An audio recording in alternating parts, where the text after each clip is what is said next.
Hello, my Maple Leaf fans. Welcome to the late edition of the Maple Leaf Availability Media Day Conference, Media Day Conference before they take on St. Louis Blues on Saturday. I'll take you live right now. I'll be back later on tonight with Raptors highlights for tonight and tomorrow night. Tonight, the Raptors play against the LA Lakers. Saturday, the Raptors will play again at home against the Sacramento Kings while they retire Vince Connor's jersey. So I'll have those up next to you tonight and tomorrow. Enjoy the weekend day.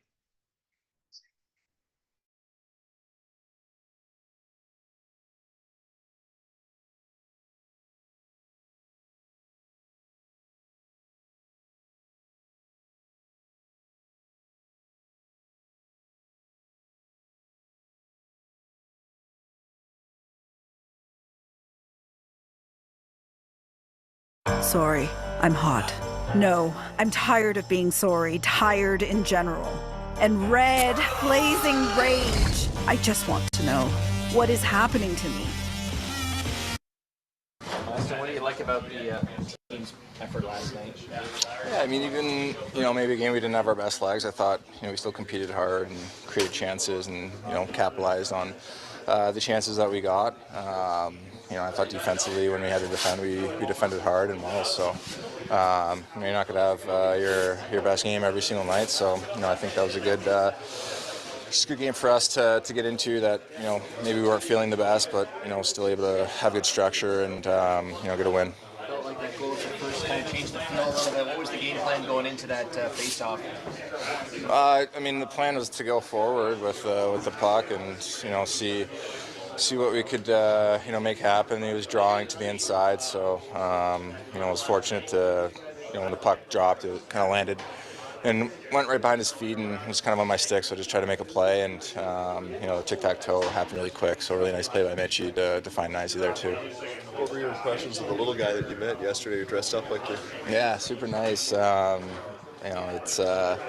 It's pretty cool to see stuff like that, and his costume, one of the best I've seen. I think spent about a week doing it, and with some help from his dad, and it was pretty cool, really unique, so it was cool to meet them, and hopefully they had a good experience coming in the morning, meeting some of the guys, and obviously being at the game too. So that was one of the more talked about empty net goals we've seen for a while. Is there a point of reference you were looking at the boards when you shot it there, or just something you've kind of toyed around with before? Just hope and pray, I guess. Just try to find the right angle, and I was fortunate that it went in. So. You a pool player though? A lot of guys were comparing it to billiards. No, I'm not a pool player. Yeah, very bad actually. Yeah, one of my worst sports. Matthew Nye's 5 goals in his last 6 games. What stood out to you of him in that stretch? Yeah, he's just so strong. He has such a presence down low in front of the net. So myself, Mitchie, kind of working the puck around and stuff, and he's finding really good spots, and he's capitalizing on some of these opportunities. So, he's a beast. So he's easy to play with. You know where he's going to be. He's in good spots all the time. The kid that dressed up as you, did you dress up as hockey players at all growing up? Did you have like a go-to costume? Yeah, that was like the easy one. If last minute, just throw on a jersey and a helmet and call yourself a hockey player. So that one was always easy. So I probably did that one a couple years. What did you think about the way Jonnywatts played in that last game? I thought he played great. He was really steady, I think. Obviously the last one we'd like back. I thought he played, really well, deserved a shutout. But, I thought he was really solid when, he needed to make a big save. He made a big save. So I thought he looked really steady and composed in that. I know it hasn't scored yet, but what's the field been like on the power play, the new units the last couple of games here? Yeah, it seems like it's flowing much better. I think with the 2 units, good opportunities. I think the puck's getting moved around well, and I think it's just a matter of time. You see one go in, and you kind of get the confidence back and just try to take it from there. The second line obviously had a strong couple of games recently. That's the first line. Do you look on that as like a healthy competition internally, or just to take some of the pressure off? We need all 4 lines to win, so it doesn't really matter. What do you like about those guys, what they're doing right now? Pacioretty had like 7 hits last week. Yeah. Johnny's turned out flop. What do you like? Yeah, it's a great mix. I mean, I think like you said, I mean, Patch is physical. He can shoot the puck and makes plays, and he's got great IQ. And then Johnny, Willie have really good chemistry together. So like I said, you need all 4 lines to win, and not one particular line's gonna sometimes gonna be the line that gets it done on one night. And I mean, they've been playing great for us, so it's great to see. What was the thought process going into that draw right at the end of the first period there that ultimately led to Nice's goal? Well, we knew we didn't have much time. Did kind of a face-off play beforehand that didn't work out. Had a second crack at it. Austin kind of called it, and lucky enough it worked out. What stands out about his hockey IQ? You guys both think the game at such a high level, but for you, what's it like kind of seeing what he thinks this is? Yeah, it's great. I mean, it's a lot of fun to be a part of and play with. So, we always try to go out there and help this team get wins. And, I don't think it always results in us getting goals or assists or anything like that. It's, the 200-foot game. And that's where it's really been fun to watch him grow, especially on the penalty kill and just through his stick position, his play position. And, I mean, he's been doing it for now a couple of years, but especially this year, penalty killing with him, you really see it. So it's been a lot of fun in that way. What do you think about the way you put that empty net goal in last time? Yeah, it was great. I'm just happy he went in. I wanted to get off the ice, so I didn't really get to see what happened and knew he went off the bank, so bank's open.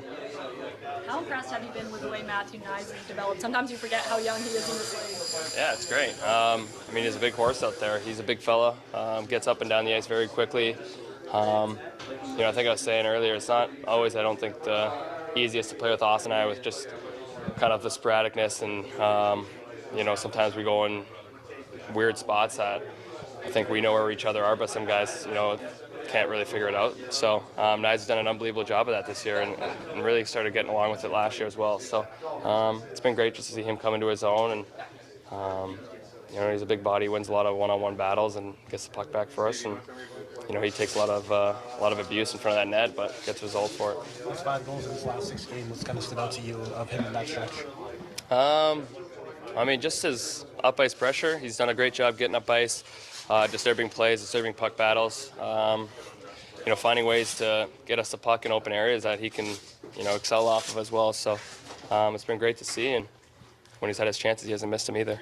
What stands out about how Joseph Woll's kind of navigated the season, gets his first win last night, handling tough injury at the start? Yeah, it's been great. Obviously we have a lot of confidence in both these goalies. So, Joe made a lot of massive saves for us last night. I don't think it was our A game, but that stuff will happen, and Joe was there to save us through a lot of it. So it was great to see him there and get his confidence back, and you got a lot of trust in both of them. How different has the power play felt since the units got shaken up on Monday? It takes 5 seconds to skip the video and also 5 seconds to save a life. Let me tell you how. The recent conflict has left countless families in Gaza struggling with extreme hunger and poverty. At Ummah, we're committed. Well, it's only been 2 games, so I mean, we're all still familiar with it and know what's going on. So, we're just trying to get back to what we do successfully, and I thought we've done better in the last 2 games with moving the puck, getting pucks more to the net, being more direct, and I know our unit last night, or Max and Willie's unit, had a lot of great looks in that second power play, and it kind of just brings a different look to our team and to, I think, the other team's penalty kills. How intense is Lane on the penalty? When you show him on the bench, he seems like he wants to get out there. Yeah, he's very intense. He's great. That's what you want from your coach. You want him to be intense and be involved in it, and you feel it every time you go out there on the bench. So it's been great to be around and to learn off of. So what makes St. Louis a special place? Obviously it's where I grew up, so a lot of good memories, a lot of family and friends there, and I'm just looking forward to be able to go there and see them and play there, so it'll be good. So the geographically challenged, where's Darden Prairie versus where's St. Louis? A little west. We're a little west out in the suburbs. It's a nice city where a lot of great suburbs, and I know a lot of ex-NHL players like coming back there because it's just a good spot to settle for family. Is it known for anything? Is it besides yourself, of course? Maybe the Arch. It's kind of not a great thing to be known for, maybe. maybe toasted ravioli. That's not really my thing, but it seems to be a thing a lot of people get. And barbecue, I know Revo likes the barbecue there, so those are a couple of things. But yeah, those aren't really necessarily my favorite things. But yeah. Did you get to go to a lot of Blues games as a kid, Joe? Yeah, I think I went to a pretty good amount. I haven't lived there since I was 16, so yeah, a lot of those memories are from earlier on. What is your most vivid kind of memory growing up in the St. Louis hockey community?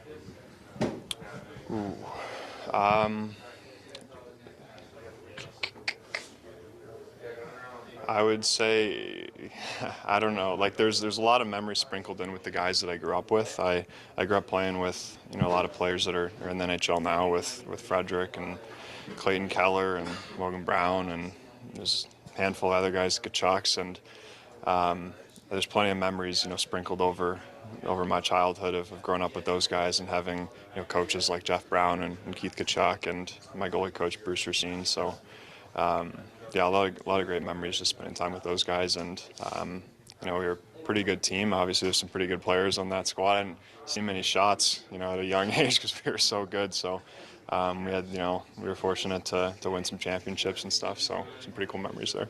Any favorite players on the Blues teams? I really liked Manny Legacy growing up. Yeah, that was probably my guy on the Blues. You were getting back into the swing of things in the last game against St. Louis, so what's like the comfort level heading into this next matchup? Yeah, I think last night I felt more comfortable in the net, so just trying to build on that and kind of find the swing of the season, and I'm looking forward to getting to go home. How many friends and family will you have in the building? That's a good question. I'm not totally sure. I need to reach out to my mom, make sure we got tickets all sorted out and stuff. So yeah, it'll be a nice surprise. Who do you think is the most excited amongst your family? For sure, my mom. Yeah. What do you think it's going to be like for her? Sometimes it's harder. Probably pretty emotional, yeah. She'll probably be a bit of a nervous wreck. Like she's always very, very pumped to watch, but also very scared. So I think the added emotion of playing, she and my dad were big Blues fans when they first met, and obviously when I was growing up, they were Blues fans, and I don't know, might be a lot of emotion for her. It's going to be an interesting one. Hope she does all right. With your coach's connection to the Blues and the result last week, how much added pressure is there going into the game tomorrow?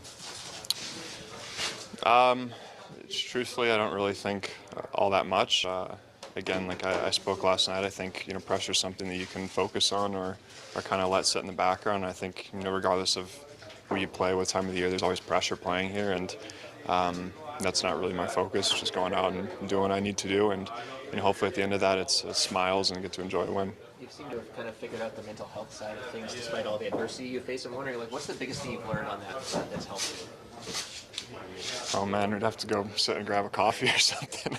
That's a life full of lessons. No, I think it's really hard to pinpoint one thing, but it's I think mental health, just like your physical health, is an ongoing thing, and I've learned it's not necessarily one thing that makes someone mentally healthy, or just like physical health. It's it's an ongoing thing that you dedicate time to, and I think nothing short of everything is what makes a mentally healthy person. So.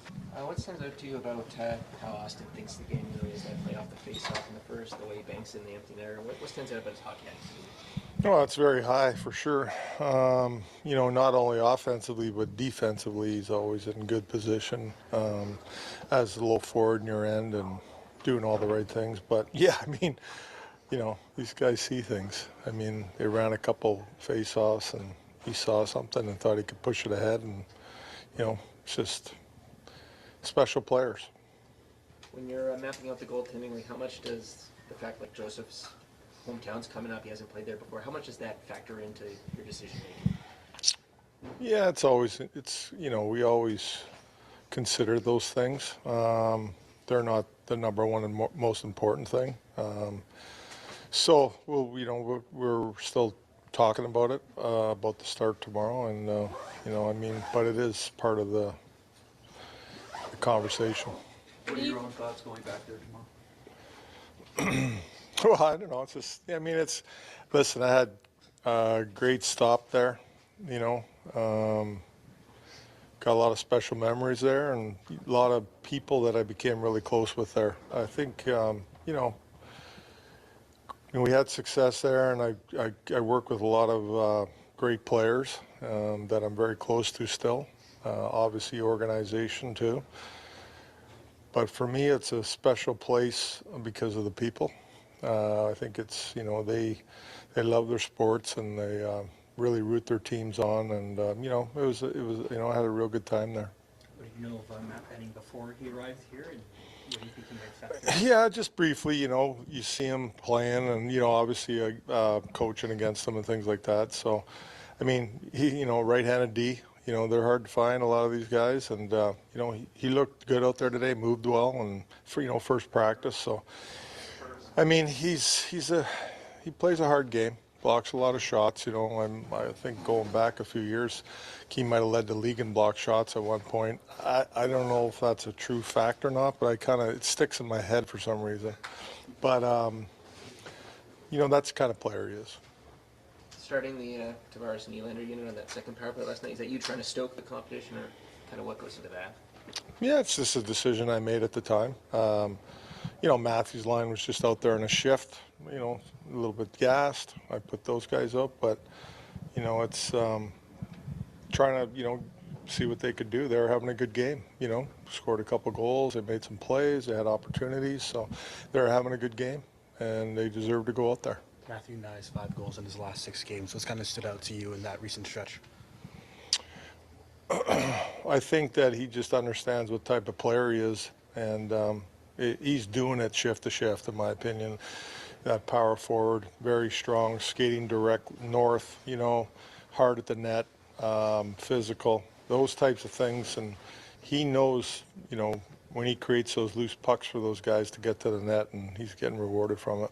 When it comes to the practice today, the special teams work, why did you go with kind of 5-on-3, 4-on-3 versus the traditional? Well, we don't practice them very often, for the most part, and I thought it was a good day for it today. Played a game last night where we got back-to-backs coming up. I didn't want to, keep the guys out there too long and run through a regular power play penalty kill practice, so I wanted to work on the 5-on-3 and 4-on-3. You don't get a lot of them, right? So try to work on them when we can and stay sharp.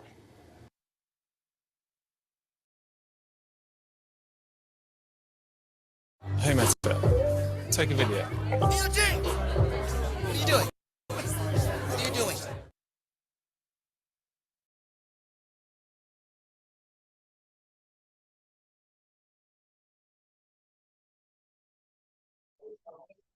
I was mistaken. Saturday we play Boston, and Sunday we play St. Louis. So we're back-to-back this weekend. So Saturday we play Boston Bruins, and then we play St. Louis Blues on Sunday. So enjoy these 2 back-to-backs. Bye for now.